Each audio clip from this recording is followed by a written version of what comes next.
Hello, good morning. स्वागत है आज के इस वीडियो सेशन में। चलिए आज हम बात करते हैं, आपके सामने एक बहुत ही महत्वपूर्ण टॉपिक लेकर आपके सामने उपस्थित हैं और ये फिजिक्स का टॉपिक है क्लास 10th के। और इसमें हम प्रमाणित करेंगे कि अवतल दर्पण में F बराबर R/2 को, यानी कहने का तात्पर्य हुआ कि अवतल दर्पण हो या उत्तल दर्पण हो, इसमें क्या होता है कि वक्रता त्रिज्या जो होता है फोकस दूरी का दुगुना होता है या फिर फोकस दूरी वक्रता त्रिज्या का आधा होता है। इसको कैसे हम प्रमाणित करते हैं, आइए इस वीडियो के अंतर्गत जानेंगे। सबसे पहले हम जान लेते हैं कि अवतल दर्पण क्या होता है। तो ऐसा दर्पण जिसका क्या होता है, परावर्तक सतह अंदर की ओर धंसा हुआ होता है। जैसे मान लीजिए कि यहाँ पर हम एक लाइन खींचे, नहीं देखिए वक्र लाइन है और इसको एक तरफ से क्लेई कर दिए, क्ले मतलब रंग दी गई है। तो ये हो गया क्ले वाला पार्ट हो गया और इधर हो गया आपका परावर्तक सतह। तो इसका परावर्तक सतह अंदर की ओर धंसा हुआ है, इसलिए इसको क्या कहेंगे हम लोग, अवतल दर्पण कहेंगे। उत्तल दर्पण में क्या होता है कि ये जो परावर्तक सतह है, जिस सतह पर हम चेहरा देखते हैं, जनरली ऐसे समझिए, वो परावर्तक सतह कहलाता है। और जिस दर्पण का परावर्तक सतह अंदर की ओर धंसा हो उसे हम क्या कहेंगे, अवतल दर्पण कहेंगे। वैसे नाम से स्पष्ट है, इसको ऐसे भी याद कर सकते हैं, अ से अवतल होता है और से अंदर की ओर धंसा हुआ रहेगा। क्या चीज़, तो परावर्तक सतह, उसे क्या कहेंगे, अवतल दर्पण। अब जान लीजिए कि अवतल दर्पण जो भी हो, चाहे अवतल दर्पण हो या उत्तल दर्पण हो, वो किसी न किसी क्या होता है, गोले का भाग होता है। मान लीजिए कि एक गोला यहाँ पर हमने इसको इस गोला का रूप दे दिया। अवतल दर्पण हो या उत्तल दर्पण हो, किसी न किसी क्या होगा, गोला का भाग होगा, खोखले गोले का भाग होगा। उस गोला का कोई एक केंद्र होगा। इस केंद्र को हम क्या कहते हैं, वक्रता केंद्र, सेंटर ऑफ कर्वेचर कहते हैं, जिसको हम C से डिनोट कर लिए। ठीक है, अब इसका ये दर्पण जो है, इसका क्या होगा, एक दर्पण का जो मध्य बिंदु होगा उसको हम क्या कहते हैं, ध्रुव कहते हैं, जिसको पोल अंग्रेजी में कहते हैं P। ध्रुव और वक्रता केंद्र को मिलाने वाली जो रेखा होगा, इस रेखा को कहा जाता है प्रधान अक्ष। ठीक है, क्या कहा जाता है, प्रधान अक्ष कहा जाता है। अब इस प्रधान अक्ष के समांतर यदि कोई एक आपतित किरण खींची जाती, किसके समांतर, तो इस प्रधान अक्ष के समांतर। जैसे मान लीजिए प्रधान अक्ष के समांतर एक लाइन खींच रहे हैं और ये दर्पण के सतह पर क्या हो रही है, पड़ रही है। कहाँ पर, तो परावर्तक सतह पर। तो यहाँ से क्या होगा, रिफ्लेक्ट होके दर्पण से टकरा के क्या होगा, वापस लौटेगा। तो लौटने के बाद क्या होगा कि इस प्रधान अक्ष के जिस बिंदु पर मिलेगा, जैसे मान लीजिए इधर ये मिला, तो ये बिंदु जो होता है इसको हम F कहते हैं। क्या कहते हैं, F, यानी फोकस कहते हैं। तो फोकस क्या हो गया कि प्रधान अक्ष के समांतर आ रही प्रकाश की किरणें जब दर्पण से क्या होता है, परावर्तन के बाद प्रधान अक्ष के जिस बिंदु पर मिलती है या मिलती हुई प्रतीत होती है। अवतल दर्पण में मिलती है और उत्तल दर्पण में क्या होता है, मिलती हुई प्रतीत होती है, उस बिंदु को हम क्या कहते हैं, आपका फोकस कहते हैं। ठीक है, ये हुआ फोकस। अब देखिए ये हो गया ध्रुव और ये हो गया फोकस, ये हुआ वक्रता केंद्र हो गया। तो यहाँ से फोकस, ये ध्रुव और फोकस के जो बीच की दूरी होती है, ये जो लेंथ होता है, इसको हम स्मॉल f या फोकस दूरी कहते हैं। ध्रुव और ये जो C है, यानी सेंटर ऑफ कर्वेचर, वक्रता केंद्र, यहाँ से P से और C की जो दूरी होती है, इसको हम लोग वक्रता त्रिज्या कहते हैं, जिसको R से डिनोट किया जाता है। ठीक है, दो बातें आ गई। एक क्या हो गया, फोकस दूरी। फोकस दूरी किसको कहें, तो ध्रुव और इस फोकस के बीच की दूरी को फोकस दूरी कहें। और R यानी वक्रता त्रिज्या किसको कहें, तो P और C के बीच का जो दूरी होता है उसको हम R कहते हैं। तो यही R और F में संबंध होता है। कैसा संबंध होता है, तो कहा F जो होगा ना, F वो R का आधा होगा। यानी कहने का तात्पर्य हुआ कि जैसे कि आधा का मतलब यहाँ से P और F के बीच की दूरी और ये दूरी दोनों इक्वल होता है। और इक्वल होगा तब क्या होगा, अगर हमको F निकालना है तो पूरा हो गया R, तो उसका आधा हो जाएगा। यही चीज़ हमको प्रमाणित करना है। या फिर इसको ऐसे लिख सकते हैं, R बराबर, इसको यहाँ से मल्टीप्लाई करेंगे तो 2F। इसी चीज़ को हम क्या करेंगे, अभी प्रमाणित करेंगे। और ये किस दर्पण में, अवतल दर्पण में अभी हम प्रमाणित करेंगे। इसके बाद फिर उत्तल दर्पण में इस तरह से प्रमाणित किया जाता है। तो इसको प्रमाणित करने के लिए आपको गणित का एक दो स्टेप ध्यान में रखना होगा। अब कौन कौन स्टेप, देखिए ध्यान दीजिए, उस स्टेप को याद रखिएगा। जैसे एक आपको याद रखना होगा, एक ध्यान में रखना होगा, क्या चीज़, कि कोई पैरेलल लाइन जो होती है, समांतर लाइन होती है, उसको अगर कोई एक रेखा प्रतिच्छेद कर रहा है तो क्या होता है, वहाँ पर एकांतर कोण, अल्टरनेट इंटीरियर एंगल जो होता है वो क्या होता है, आपस में बराबर होता है। ये एक बात ध्यान रखना होगा। दूसरा क्या याद रखना, प्रकाश के परावर्तन के नियम, जहां पर आप पढ़े होंगे कि कोण आई जो होता है कोण आर के बराबर होता है। कोण आई कौन होता है, तो आपतित कोण, आपतन कोण कहते हैं, और कोण आर क्या होता है, परावर्तन कोण होता है। तो कोण आई जो होता है कोण आर के बराबर होता है, ये बात। और एक ट्रायंगल का एक नियम चलता है, ये भी आप थ्योरम पढ़े होंगे, नहीं पढ़े हैं तो जान लीजिए कि कोई ट्रायंगल हो उसमें जैसे ये भुजा और ये भुजा, अगर नाम देना चाहे तो ए बी सी कहेंगे। जैसे ए बी जो है यदि ए सी के बराबर हो, नहीं तो इसमें क्या होता है, इसका एंगल यानी किसके सम्मुख कोण जो होते हैं, जैसे ए सी भुजा का सम्मुख कोण क्या हो गया आपका बी हो गया, और ए बी भुजा का सम्मुख कोण सी हो गया। तो कहा कोण बी जो होगा कोण सी के बराबर होता है। ये गणित का थ्योरम है, इसको आप ध्यान रखेंगे। तो ये 2-3 बातें आप ध्यान रखेंगे तो अवश्य रूप से इस बातों को अच्छी तरह से समझ पाएंगे। तो पहले इस बातों को आपको आना चाहिए, और ये जानते हैं तो ये इसको प्रमाणित करना बहुत ही आसान है। इसमें 2-3 स्टेप हैं, उस स्टेप को फॉलो करें और आसानी से क्या करें, इसको प्रमाणित कर सकते हैं। तो इसके लिए क्या करना है, आइए हम इसको प्रमाणित करते हैं। कैसे, तो सबसे पहले क्या करेंगे, ये जो आपतित किरण खींचे यहाँ, इसका कुछ नाम दे देते हैं। इसका नाम ए और इस बिंदु का नाम क्या देते हैं, बी दे देते हैं। अच्छी दर्पण का भी कुछ नाम दे देते हैं, इसका नाम एम और इसका नाम, इस बिंदु का नाम एन दे दिए। ठीक है, एक काम और कर लेते हैं कि ये जो आपतित किरण है ये दर्पण से टकराई, पुनः ये वापस लौट रही है, तो इसका नाम देते हैं परावर्तित किरण हो गया ये।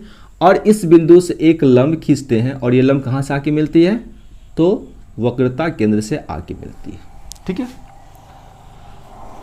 अब यहां पर आप लोग जानते होंगे अच्छी तरह से प्रकाश के परावर्तन के नियम होते हैं। रिफ्लेक्शन ऑफ लाइट का जो रूल होता है क्या कहता है कि जैसे मान लीजिए कि ये दर्पण है और यहां पर कोई प्रकाश किरण आई, दर्पण से टकराई, तो ये हुआ आपतित किरण, पुनः यहां से टकरा के क्या हो गया, लौट गया, ये हुआ परावर्तित किरण।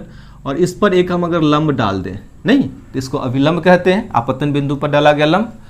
और यहां से देखिए एक एंगल ये बन रहा है आपतित किरण और अभिलंब के बीच, तो इसको हम आई से डिनोट करते हैं, जिसको हम क्या कहते हैं, आपतन कोण, इंसिडेंस, एंगल ऑफ इंसिडेंस।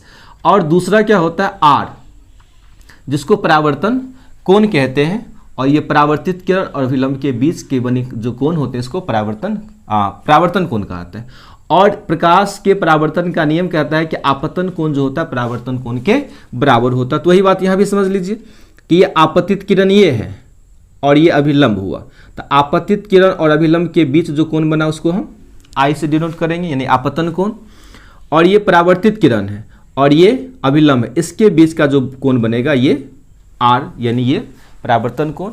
यानी इस कोण का मान और इस कोण का मान दोनों आपस में क्या होता है, इक्वल होता है। ये प्रकाश के परावर्तन का नियम कहते हैं। ठीक है, अब आइए इसको प्रमाणित करने के लिए कुछ बातें लिखना होता है। आप लिख लीजिए क्या चीज कि MN क्या है आपका अवतल दर्पण है, जिसमें AB क्या है, एक आपतित किरण है जो दर्पण से टकराकर F से गुजरती है। उसके बाद क्या किया, और तो BC यानी कि C और B क्या किया गया है, एक अभिलंब खींचा गया है। अब इसके बाद प्रमाणित कैसे होता है, मुख्य रूप से उस बातों को हम यहाँ पर लिखते हैं। देखिए प्रमाणित करने के लिए क्या करना पड़ेगा, सबसे पहले प्रकाश के परावर्तन का नियम कहता है, इसी बातों को हम लिखते हैं प्रकाश के परावर्तन का नियम। प्रकाश के परावर्तन का नियम क्या कहता है, नियम से तो कहता है कि आपतन कोण जो होता है परावर्तन कोण के बराबर होता है। तो आपतन कोण कौन हो गया, आई, तो यहाँ लिख लेते हैं आई इक्वल टू क्या होगा, कोण आर। ये पहला बात हमने लिख ली, यानी इसको प्रमाणित करने के लिए एक स्टेप ये आपको ये ध्यान रखना है। 2 स्टेप और भी है जहां पर आपको समझा दिया गया, एक अंतः एकांतर कोण वाला और एक त्रिभुज वाला। ये बस 2 स्टेप फॉलो किए आपका ये प्रमाणित हो जाएगा, बस ध्यान रखना है। तो ये बात समझ में आ गया होगा सभी लोगों को कि प्रकाश का परावर्तन का नियम क्या कहता है कि आपतन कोण जो होता है परावर्तन कोण के बराबर होता है। आइए देखिए अब इसके आगे क्या करना है, फिर वही बात, अब ये वाला नियम लगा दीजिए। क्या नियम, तो समांतर अगर कोई रेखा होती है, दो समांतर रेखा और उसको कोई अन्य रेखा, तीसरी रेखा क्या कर रही है, प्रतिच्छेद कर रही है, तो वहां एकांतर कोण क्या होते हैं, बराबर होते हैं। अब ये बात यहां भी लागू होगा। कैसे देखिए, तो हम आपको पहले ही बता दिए, ये इसके समांतर यानी ये प्रधान अक्ष है, ये पीसी के समांतर हम ये लाइन को खींचे हैं। इसका मतलब ये हुआ कि ए बी जो है ना वो पीसी के समांतर है, ठीक है, समांतर है, चूंकि समांतर खींचे हैं। और एक चीज गौर कीजिए, समांतर तो है, यहां पर हम क्या करते हैं, इस डॉट वाले लाइन को यानी बीसी को तथा लिख देते हैं कि बीसी तिर्यक रेखा है। बीसी को हमने क्या मान लिया, तिर्यक रेखा। अब देखिए इस पिक्चर को यहां से अगर हटा के समझना चाहें तो देखिए ऐसे समझिए कि ये हुआ ए और ये हुआ बी और ये समांतर रेखा हो गया, इसका नाम पी और इसका नाम सी हो गया। अब देखिए यहां पर बी ऐसे करके सी पर काट रहा है, ये सी, अच्छा सी यहां हो गया, यही रहने देते हैं सी, ठीक है। अब ये काट रहे हैं तो यहां पर देखिए ये एंगल और यहां का ये एंगल दोनों आपस में क्या होगा, इक्वल होगा, बराबर होगा। किस नियम से, तो यहां पर अंतः एकांतर कोण के नियम के आधार पर, यानी अंतः एकांतर कोण है ये, यानी कि जब कोई समांतर रेखा हो और कोई तीसरी रेखा प्रतिच्छेद कर रहे हो तो अंतः एकांतर कोण जो होते हैं, अल्टरनेट इंटीरियर एंगल जो होते हैं वो आपस में बराबर होते हैं। इस नियम के आधार पर क्या होगा, ये एंगल और ये एंगल आपस में बराबर होगा। अब इस चीज को क्या करना है, पिक्चर में यहां देखिए, तो ए बी सी, देखिए ए बी और सी कौन एंगल आ रहा है, कोण आई। अगर लिखना चाहे तो इसको लिख सकते हैं कि कोण ए बी सी जो इक्वल होगा किसके, तो यहां का इस एंगल के बराबर होगा। इस एंगल का नाम क्या देंगे, तो बी सी एफ दे दे या बी सी पी दे दे, तो कोण बी सी, चलिए क्या दे दे, एफ दे दिए। इसको लिखिए, जैसे कि यहाँ इसको समीकरण 1 मान लेते हैं, इसको समीकरण 2 मान लेते हैं। तो समीकरण 1 और 2 में क्या देख रहे हैं कि LHS पार्ट में ए बी सी और LHS पार्ट में यहाँ भी समीकरण 2 में भी क्या है, ए बी सी ही है। तो इसको हम एक ऐसे लिख सकते हैं कि समीकरण 1 तथा 2 से, मतलब इक्वेशन 1 तथा 2 से क्या देख रहे हैं कि LHS जो है समीकरण 1 का और LHS जो है समीकरण 2 का, दोनों इक्वल है। तो जब LHS पार्ट बराबर हो तो हम क्या करेंगे, RHS पार्ट को बराबर करके लिख देंगे, यानी कि हम इसको ऐसे लिख सकते हैं, कोण सी बी एफ जो होगा बी सी एफ के बराबर होगा, ठीक है। इस 2 समीकरण से ये बातें सामने आए। अब ये बातें जब सामने आई तो आप क्या करें, यहां पर ये नियम लागू करना है। देखिए कैसे लागू होगा, तो सी बी एफ खोजिए, कहां है सी बी एफ, तो सी हो गया, बी हो गया और एफ, यानी कि ये वाला जो एंगल है आर वाला, ये एंगल की बात हो रही है। B C F, B C F कहां है देखिए, तो बी सी एफ यानी इस एंगल की बात हो रही है, यानी आपका ये एंगल और यहां का ये एंगल जो है आपस में बराबर है। अब इसको ऐसे समझिए जैसे कि अभी तुरंत बताया गया है, जैसे कि मान लीजिए एंगल ऐसे है, ऐसे है, ऐसे है, और बोला यहाँ का ये एंगल, यहाँ का ये एंगल बराबर है। तो जब एंगल बराबर हो, यहाँ क्या बताया गया, जब भुजा बराबर हो तो एंगल बराबर होगा, सम्मुख एंगल बराबर होगा, सम्मुख कोण बराबर होगा। और जब सम्मुख कोण ही बराबर हो तो इसका मतलब क्या, ये सम्मुख भुजा बराबर होगा, यानी इसका मतलब हुआ यहाँ का ये भुजा और इस भुजा के बराबर होगा, क्योंकि इसके सम्मुख भुजा ये आ रही है और इसके सम्मुख भुजा ये आ रही है। तो यही बात यहाँ होगा कि यहाँ का सी एफ और ये आपका बी एफ जो होगा आपस में बराबर होगा। तो किस ट्रायंगल में, तो बी सी एफ में, तो हम लिख देंगे कि ट्रायंगल बी सी एफ में आपका क्या बराबर है, तो एंगल सी बी एफ जो है वो किसके बराबर है, तो बी सी एफ के बराबर है। इसलिए क्या हो जाएगा, बी एफ बराबर सी एफ होगा। किस नियम से, तो त्रिभुज में क्या होता है, समान कोण के सम्मुख भुजा। त्रिभुज में क्या होते हैं, समान कोण के सम्मुख भुजा जो होते हैं वो बराबर होते हैं, समान होते हैं। इस आधार पर क्या हो गया, बी एफ जो हो गया आपका सी एफ के बराबर हो गया, यानी बी एफ जो हो गया वो सी एफ के बराबर। बस यही 3 स्टेप है, बस खत्म हो गया। अब कुछ करना नहीं है, थोड़ा सा एक पंक्ति समझना है और ये एफ बराबर r/2 हो या r बराबर 2f प्रमाणित करना, ये हो जाएगा। अब हम इसको क्या करते हैं, थोड़ा सा यहाँ पर मिटा देते हैं इस साइड, और अब बस प्रमाणित करना क्या है, हम इसी साइड लिख देते हैं। देखिए अब क्या करना है यहाँ पर, अब यहाँ पर थोड़ा सा ध्यान रखना है। हमने क्या बराबर कर लिया कि ये जो है सी एफ जो है किसके बराबर हो गया, बी एफ के बराबर हो गया। अच्छा एक चीज पहले गौर कीजिए, गौर ये करना है कि जैसे मान लीजिए ये आपका दर्पण है, ठीक है, ये दर्पण है और हमने क्या किया, ये प्रधान अक्ष खींच लिया। तो मेरा आपतित किरण ये है, और ये ध्यान रखना है हमेशा कि प्रधान अक्ष के समांतर जो लाइन होती है, समांतर जो आपतित किरण होती है, वो जब दर्पण से टकराएगा तो हमेशा कहाँ से गुजरेगा, फोकस से ही गुजरेगा। इस बात को ध्यान रखना है हर हमेशा, चाहे वो पास में हो या दूर में हो, कहीं भी हो, अगर प्रधान अक्ष के समांतर एक लाइन खींची जाए तो वो कहाँ से गुजरेगा, हर हमेशा फोकस से ही गुजरेगा। आप इसी बातों को थोड़ा सा गौर से समझिए कि जैसे मान लीजिए यहाँ है तो आपका ये हो गया, और प्रधान अक्ष अगर के समांतर ये लाइन है तो फिर भी ये कहाँ से गुजरेगा, यहाँ से, और थोड़ा सा नीचे कर लेते हैं तो यहाँ से गुजरेगा, और थोड़ा नीचे कर लेते हैं तो यहाँ से गुजरेगा। अब पिक्चर एक और बना लेते हैं। मेरा क्या हो गया, ये हो गया आपका एफ है, और बिल्कुल एकदम बिल्कुल करीब से गुजरे, बिल्कुल करीब से गुजरे, तो उस स्थिति में क्या होगा, ये होगा। तो कहने का मतलब ये जो लाइन है ना यहाँ का, ये धीरे धीरे धीरे धीरे आते आते एकदम बिल्कुल अगर पी के काफ़ी करीब आ जाए, नहीं ये जो पोल है ये इतना दूर है, अगर मान लीजिए इसका नाम ए दे दिए, इसका नाम बी दे दिए, ये बी बिंदु जो है अभी पी से दूरी पर है, लेकिन यह बी बिंदु पी के बिल्कुल करीब आ जाए, बिल्कुल करीब, एकदम बिल्कुल पास में, तो आपको क्या लगता है कि ये जो बी एफ जो है इसके करीब आते आते एक स्थिति ऐसी तो बनेगी कि बी एफ और ये पी एफ में कोई अंतर नहीं रहेगा, यानी कि दोनों इक्वल हो जाएगा, ऐसा मान लीजिए, ठीक है।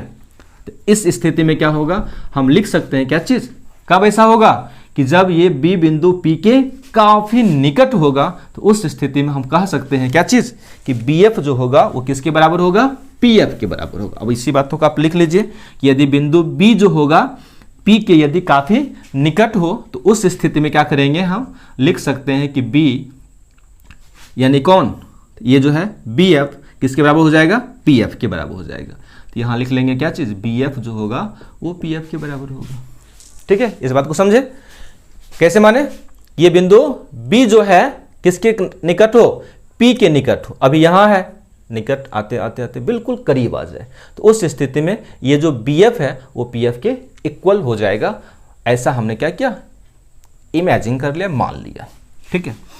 अब देखिए यहाँ पर एक बात बोल रहा है कि बी एफ जो है वो सी एफ के बराबर है, और यहाँ कह रहा है कि बी एफ जो है वो पी एफ के बराबर है। तो फिर इसको अगर हम मान ले समीकरण 3 और इसको मान ले समीकरण 4, तो आप बताइए समीकरण 3 और 4 से इस दोनों का कंपेयर करें तो क्या देखेंगे कि दोनों का LHS पार्ट फिर बराबर हो गया, इसका भी BF और इसका भी BF। इसका मतलब ये हुआ कि CF जो होगा वो PF के बराबर होगा, यानी CF, ये हो गया CF और ये हो गया PF, ये दोनों क्या हो गया, इक्वल होगा। और यही तो साबित करना था, हो तो गया। अब करना क्या है, अब हमको जो साबित करना है उसके लिए क्या करना है, यहाँ से इस दोनों पूरी दूरी को जोड़ लीजिए, यानी कि R निकालने के लिए हम क्या करेंगे, PC लेंगे। तो लिखेंगे चूंकि PC अगर हमको ज्ञात करना हो यहाँ से यहाँ, PC को हम कहेंगे R, तो PC अगर ज्ञात करना है तो इसको हम ऐसे लिख सकते हैं ना कि PF यानी यहाँ से यहाँ और फिर यहाँ से यहाँ जोड़ के, तो PF प्लस CF,